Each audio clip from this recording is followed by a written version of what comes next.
आपण संस्थात्मक वित्त व्यवस्थेचे स्रोत या घटकाचा अभ्यास करत आहोत.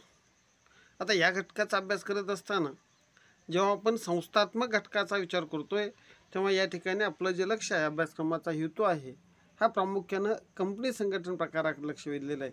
आणि मग कंपनी संघटन प्रकाराचा अभ्यास करत असताना कंपनीच्या व्यवस्थापनाच्या दृष्टीनं आपण या ठिकाणी कंपनीचे वित्त व्यवस्थेचे स्रोत काय आहेत, म्हणजेच कंपनीला लागणारा निधी कोणकोणत्या मार्गाने उभारला जात आहे, या घटकाचा अभ्यास या ठिकाणी आपण करत आहोत. आता हा अभ्यास करत असताना आपण पहिल्यांदा कंपनीचं भांडवल उभारणीच्या विविध मार्गाचा थोडक्यात आढावा घेतल्यानंतर आपण कंपनीचं भांडवल उभारणीचा मालकीचा अनेक प्रमुख मार्ग म्हणून आपण भाग या घटकाचा अभ्यास केलेला होता.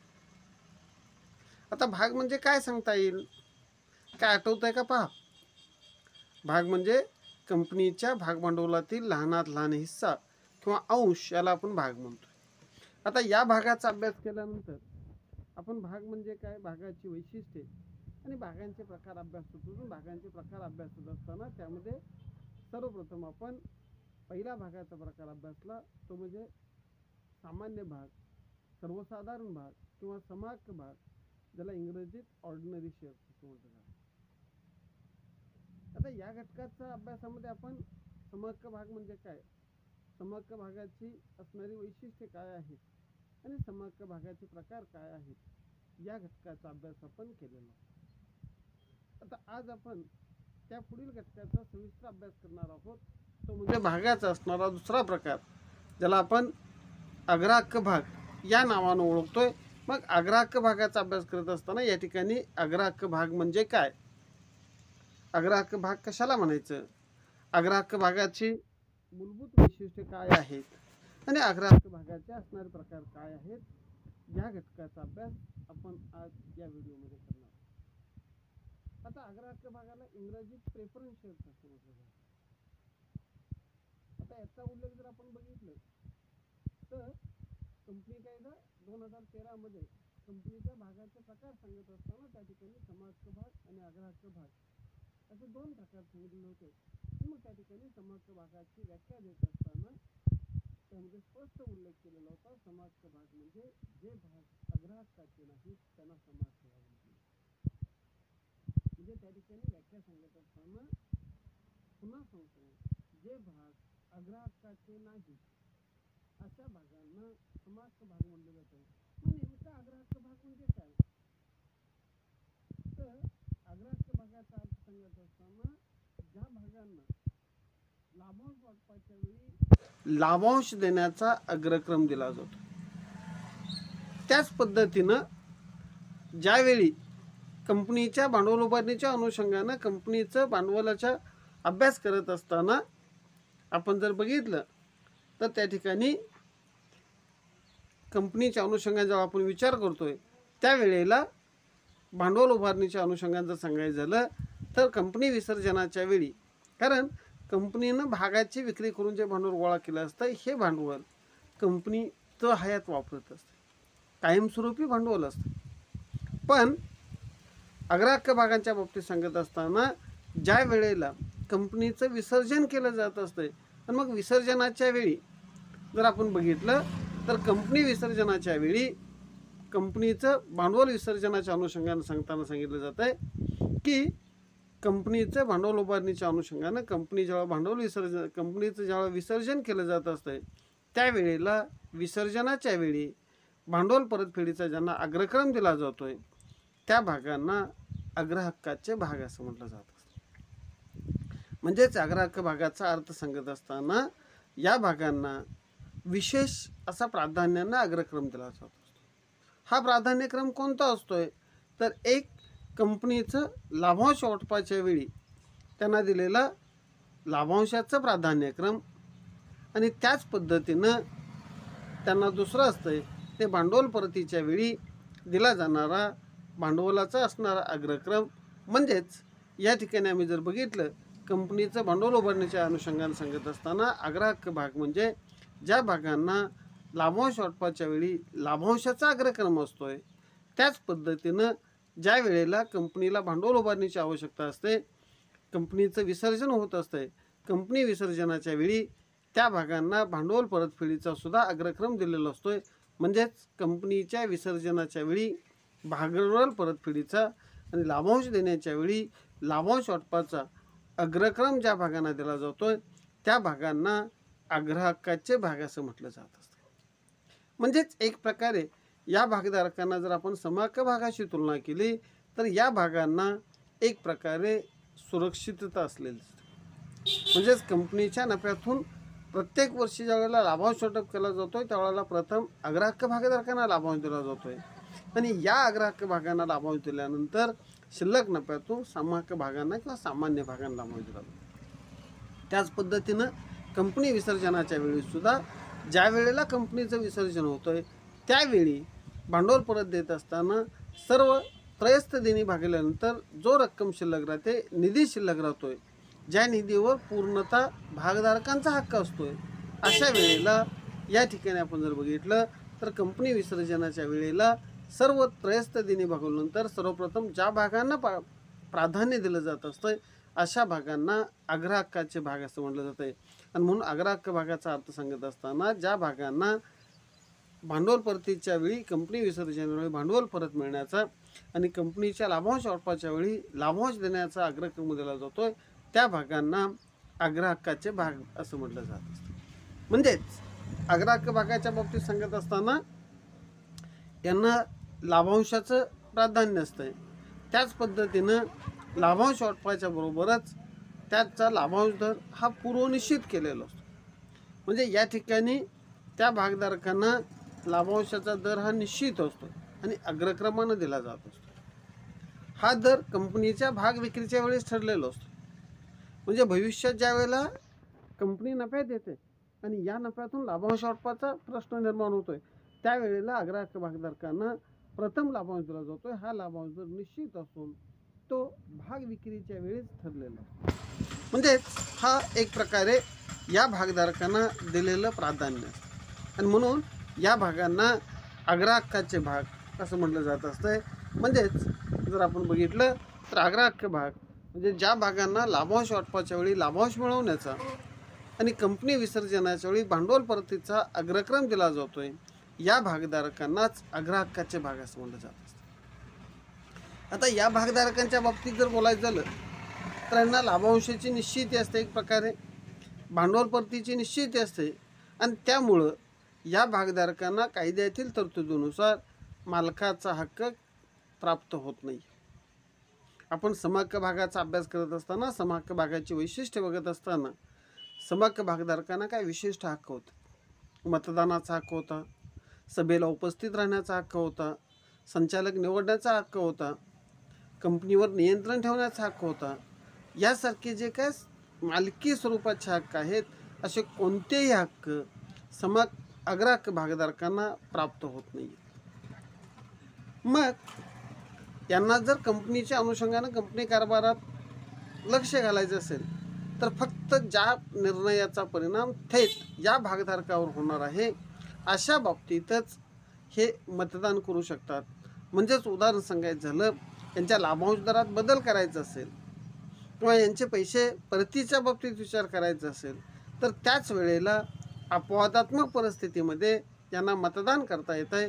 अन्यथा या भागधारकांना कोणत्याही प्रकारचा मताचा हक्क नसतोय. म्हणजे यांना व्यवस्थापनात भाग घेण्याचा कोणताही अधिकार नसतो. ज्या गुंतवणूकदारांना वाटते की आपली गुंतवणूक सुरक्षित राहावी, आपल्याला निश्चित दरानं नियमित उत्पन्न मिळावं आणि आपले पैसेही सुरक्षित राहावेत अशा व्यक्तीच्या दृष्टीनं अग्रहक्क भागातील गुंतवणूक ही फायदेशीर मानली जाते. आता आपण अग्रहक्क भाग म्हणजे काय बघितल्यानंतर अग्रहक्क भागाची असणारी जी काही वैशिष्ट्ये आहेत या वैशिष्ट्यांचा अभ्यास करणार. आता यामध्ये अग्रहक्क भागाचं वैशिष्ट्य बघत असताना त्यात पहिलं वैशिष्ट्य सांगितलं जातं की या भागधारकांना लाभांशाचा अग्रक्रम असतो. म्हणजेच हे भागधारक ज्या वेळेला कंपनीला आर्थिक वर्ष संपल्यानंतर सर्व खर्च भागवल्यानंतर कंपनीच्या निधीची तरतूद केल्यानंतर जो नफा शिल्लक राहतोय या नफ्यातून जेव्हा लाभांश वाटप केलं जात असतं त्यावेळेला सर्वप्रथम अग्रहक्क भागधारकांना लाभांश दिला जातोय आणि मग अग्राह्य भागधारकांना त्यांच्या पूर्वनिश्चित दराने लाभांश वाटप केल्यानंतर जो नफा शिल्लक राहतोय त्याच्यातून समहक्क भागधारकांना लाभांश दिला जात असतोय. म्हणजेच अग्राह्य भागाचं पहिलं वैशिष्ट्य सांगितलं जातं की या भागधारकांना लाभांशासाठी अग्रक्रम दिला जातो. नंतरचं वैशिष्ट्य सांगितलं जातं ते म्हणजे समहक्क भागधारकांचा भांडवलामध्ये एक प्रकारे सुरक्षितता असलेली दिसते. म्हणजेच कंपनी विसर्जनाच्या वेळी जेव्हा पैसे परत केले जात असतात त्यावेळेला या भागधारकांना पहिल्यांदा पैसे परत केले जातात आणि जर शिल्लक राहिला तर त्यामधून तुमच्या समहक्क भागधारकांचे पैसे केले जात असतात. म्हणजेच एक प्रकारे यांच्या भांडवलाला सुरक्षितता प्राप्त होते. अग्राह्य भागधारकांचं भांडवल हे सुरक्षित राहिलेलं दिसतं. कंपनी कायद्यातील तरतुदीनुसार आता जर बघितलं तर अग्राह्य भागधारकाचं भाग हे एका विशिष्ट मुदतीसाठी असतात. म्हणजेच ती मुदत झाल्यानंतर त्यांचे पैसे परत करणं हे कायद्यानं बंधनकारक केलं. म्हणजेच या ठिकाणी त्यांच्या गुंतवणुकीला एक प्रकारची सुरक्षितता प्राप्त झालेली आहे आणि या सुरक्षिततेबरोबरच त्यांचा उत्पन्नाचा दर म्हणजेच लाभांश दर हा भाग विक्रीच्या वेळीच निश्चित केला असल्यानं त्यामध्ये त्यांना निश्चित स्वरूपाचं उत्पन्नाची हमी दिली असते. आणि त्यामुळं ज्या व्यक्तीनं आपल्याला नियमित स्वरूपाचं उत्पन्न मिळावं आणि आपलं भांडवल सुरक्षित राहावं अशा व्यक्तीच्या दृष्टीनं अग्राह्य भागातील गुंतवणूक ही फायदेशीर म्हणते. अग्राह्य भागाचं तिसरं वैशिष्ट्य सांगितलं जात आहे की यांचा परताव्याचा दर हा निश्चित असतो. आता परताव्याचा दर निश्चित असतो म्हणजे काय तर या भागधारकांना जो लाभांश दिला जात असतोय हा लाभांश हा पूर्वनिर्धारित असतोय. म्हणजे याच्यात एक प्रकारे निश्चित असते. यांना निश्चित रकमेच्या स्वरूपात भागधारकांना परतावा प्राप्त होत असतो. बऱ्याच वेळेला एखाद्या वर्षी कंपनीला नफा प्राप्त झाला नाही आहे तर अशा वेळेला समहक्क भागधारकांचं परतावा बुडीत होण्याचा धोका असतो. पण अग्राह्य भागधारकांना तसं नाही आहे. जर संचयी अग्राह्य भागाची विक्री केली असेल तर अशा संचयी अग्राह्य भागाची विक्री केल्यानंतर हे भाग भांडवल या भागावर जर एखाद्या वर्षी कंपनीला पुरेसा नफा नाही झाला तर अशा वेळेला कंपनी देय लाभांश बुडीत न होता तो साठला जातोय आणि पुढील वर्षाच्या नफ्यातून पूर्वीचा साठलेला आणि चालू वर्षाचा अशा निश्चित स्वरूपाचा परतावा लाभांश म्हणून या भागधारकांना प्राप्त होतोय. हे या भागधारकाचं एक महत्त्वाचं वैशिष्ट्य सांगितलं जातं. यानंतर अग्राह्य भागाचं चौथं वैशिष्ट्य सांगितलं जात असते ते म्हणजे याचं भांडवली स्वरूप. आता हे जे भांडवली स्वरूप आहे हे भांडवल स्वरूप हे परतीचं भांडवल स्वरूप असलेलं दिसतं. म्हणजेच कंपनी कायद्यातील तरतुदीनुसार एका ठराविक मुदतीनंतर ह्या भागाची रक्कम कंपनी परत करत असते. समहक्क भागाची तुलना केली तर समहक्क भाग एकदा विकल्यानंतर कंपनी अस्तित्वात असते म्हणून कंपनीकडनं समहक्क भागाचे पैसे कधीही परत केले जात नाही आहेत. पण अग्राह्य भागांच्या बाबतीत मात्र बोलायचं झालं तर अग्राह्य भागांच्या बाबतीत मात्र विशिष्ट मुदतीनंतर कंपनीला या भागाची रक्कम परत करावी लागत असते. याला अपवाद आहे तो न परतफेडीच्या अग्राह्य भागाचा. हा प्रकार वगळता इतर सर्व प्रकारच्या अग्राह्य भागाची रक्कम ही एका विशिष्ट मुदतीनंतर परत करणं कायद्यानं आवश्यक असल्यामुळं एक प्रकारे हे भांडवल परतीचं भांडवल असते. म्हणजेच अग्राह्य भागाच्या विक्रीतून गोळा होणारं भांडवल हे कंपनीला कायमस्वरूपी नाही आहे तर विशिष्ट मुदतीनंतर हे भांडवल कंपनीला परत करावं लागत असल्याचं. आणि म्हणून या ठिकाणी जर आपण बघितलं तर एक प्रकारे अग्राह्य भागात केलेली गुंतवणूक ही सुरक्षित असलेली मानली जात असते. नंतर या भागाचं वैशिष्ट्य सांगितलं जात आहे ते म्हणजे या भागांच्या बाबतीत जर आपण बघितलं तर याचं बाजार मूल्य हे स्थिर असलेलं असतं. याच्या बाजार मूल्यात कोणताही बदल होत नाही. आता बाजार मूल्य म्हणजे काय तर ज्या वेळेला कंपनी भाग विक्री करत असते त्यावेळेला कंपनीच्या भागधारकांना कंपनीच्या नफ्याच्या प्रमाणात लाभांश प्राप्त होत असतो. कंपनीच्या नफ्यात वाढ झाली लाभांश दरात वाढ होते. कंपनीच्या नफ्यात घट झाली लाभांश दरात घट होतोय. म्हणजे एक प्रकारे कंपनी व्यवस्थापनाचं मूल्यमापन बाजार मूल्याद्वारे केलं जात असतं. पण अग्राह्य भागांच्या बाबतीत मात्र तसं नाही. कारण अग्राह्य भागाचा लाभांश दर हा स्थिर असतोय आणि लाभांश दर स्थिर असल्यामुळं याच्या बाजार मूल्यात कोणत्याही प्रकारचा बदल होत नाही. कंपनीचं व्यवस्थापनाच्या बाबतीत या ठिकाणी कोणत्याही प्रकारचा परिणाम हा अग्राह्य भागावर होत नाही. म्हणजेच या ठिकाणी जर बघितलं तर या ठिकाणी या भागाचं लाभांश दर स्थिर असल्यामुळं त्याच पद्धतीनं कंपनीच्या बाजार मूल्यात कंपनीच्या अग्राह्य भागाचं बाजार मूल्यात कोणत्याही प्रकारचा परिणाम होत नाही आहे, हे या भागाचं एक प्रमुख वैशिष्ट्य सांगितलं जातं. नंतर या भागाचं वैशिष्ट्य सांगत असताना या भागधारकांना तुलनात्मकदृष्ट्या मताचा अधिकार नाही आहे. म्हणजेच समहक्क भागधारकांना जे मतदानाचे सर्वसाधारण अधिकार असतात अशा पद्धतीचा कोणताही अधिकार हा समहक्क भागधारकांना प्राप्त झालेला नाही. त्यामुळे यांना कंपनीच्या व्यवस्थापनावर थेट नियंत्रण ठेवता येत नाही. कंपनीच्या ध्येयधोरणावर परिणाम करणाऱ्या कोणत्याही निर्णयात या भागधारकांना सहभागी होता येत नाही आहे. म्हणजेच एक प्रकारे या भागधारकांना समहक्क भागधारकाचे जे अधिकार आहेत, जे हक्क आहेत, असे कोणतेही हक्क प्राप्त होत नाही आहेत. म्हणजेच कंपनी कायद्यानं एक प्रकारे यांना मालकी हक्काचा किंवा कंपनीच्या मालकाचा दर्जा प्राप्त होत नसलेला आहे. म्हणजेच त्या ठिकाणी कंपनीच्या भागधारका व्यवस्थापनामध्ये भाग घेण्याचा अधिकार हा अग्राह्य भागधारका नाही आहे.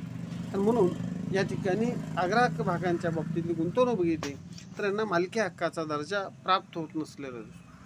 नंतर या भागाचं वैशिष्ट्य सांगितलं जात असते की या भागातील जोखीम ही तुलनात्मकदृष्ट्या कमी असते. म्हणजेच या भागाची जी जोखीम आहे ही जोखीम समहक्क भागाशी तुलना करता कमी असलेली दिसून येते. यांना निश्चित त्याचा लाभांश दर असतोय, त्याच पद्धतीनं एक प्रकारची गुंतवणुकीची सुरक्षितता असते आणि गुंतवणुकीची सुरक्षितता असते, लाभांश दर निश्चित असतोय आणि लाभांश दर निश्चित असल्यामुळं एक प्रकारे ही गुंतवणूक सुरक्षित मानली जाते. कारण यामध्ये मिळणारा परतावा हा निश्चित असतोय. विशिष्ट मुदतीनंतर कंपनीत गुंतवलेले भांडवल परत मिळणारे असतात आणि या सर्व बाबीचा विचार करता समहक्क भागाची तुलना करता अग्राह्य भागातील गुंतवणूक ही सुरक्षिततेच्या दृष्टीनं चांगली मानली जाते. आणि म्हणून या भागातील गुंतवणूक करणारे जे भागधारक असतात त्यांना जोखीम कमी असलेली दिसून येते. नंतरचं वैशिष्ट्य सांगितलं जातं की या भागाचं दर्शनी मूल्य हे अत्यंत जरी कमी असलं तरी समहक्क भागाशी तुलना करता या भागाचं दर्शनी मूल्य हे जास्त. आपल्या देशातील अनेक कंपन्यांच्या समहक्क भागाचं दर्शनी मूल्य किंवा ज्याला आपण छापील मूल्य म्हणतोय हे 1 रुपयापासून 10 रुपयेपर्यंत. पण अग्राह्य भागांच्या बाबतीत मात्र बोलायचं झालं तर अग्राह्य भागाचं दर्शनी मूल्य हे साधारणतः 100च्या पटीत असलेलं असतं. म्हणजेच या भागधारकांचं बाजार मूल्यात कोणताही बदल होत नाही आहे. या भागाचं दर्शनी मूल्य समहक्क भागाशी तुलना करता तुलनात्मकदृष्ट्या जास्त असतं. एक प्रकारे सुरक्षित गुंतवणूक असते आणि निश्चित असे उत्पन्नाची हमी असलेलं असणारं असे हे एक भागाचा अतिशय चांगला प्रकार म्हणून अग्राह्य भागाचा विचार केला जात असतो.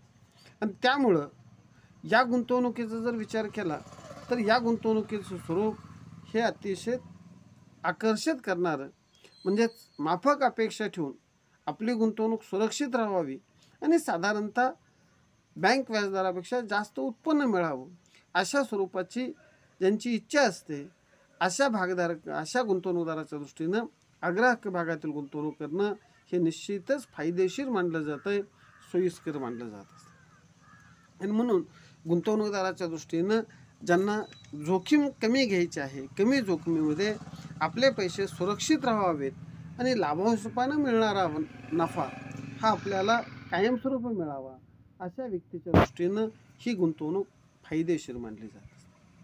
नंतर या भागाचं वैशिष्ट्य सांगितलं जात असतं की या भागधारकांना कोणत्याही प्रकारचा हक्क भाग किंवा बोनस भाग मिळत नाही.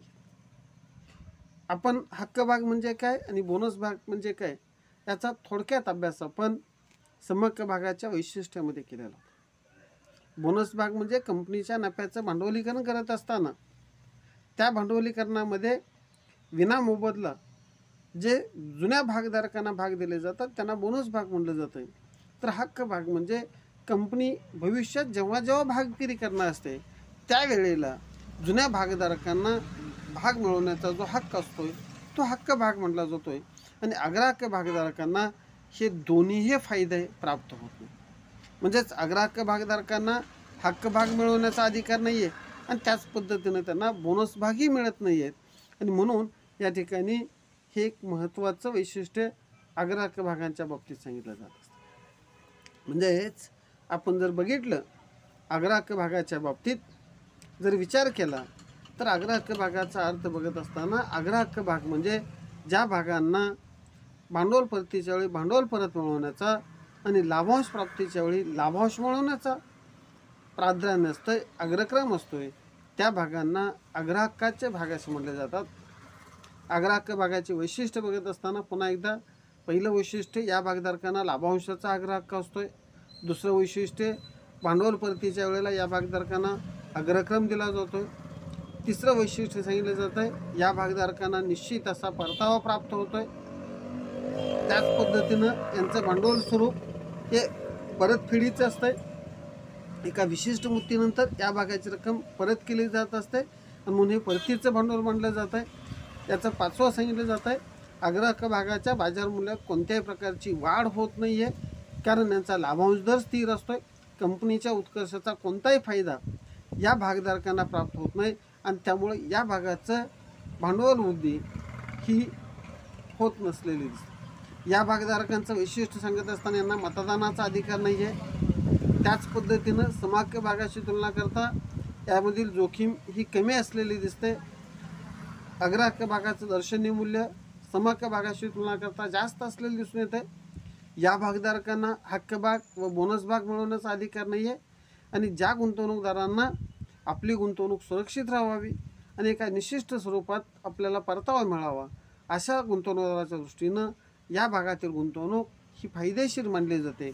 आपण फक्त आता या ठिकाणी अग्राहक भाग म्हणजे काय आणि अग्राहक भागाची असणारी वैशिष्ट्ये या घटकाचा अभ्यास आपण या ठिकाणी केलेला आहे.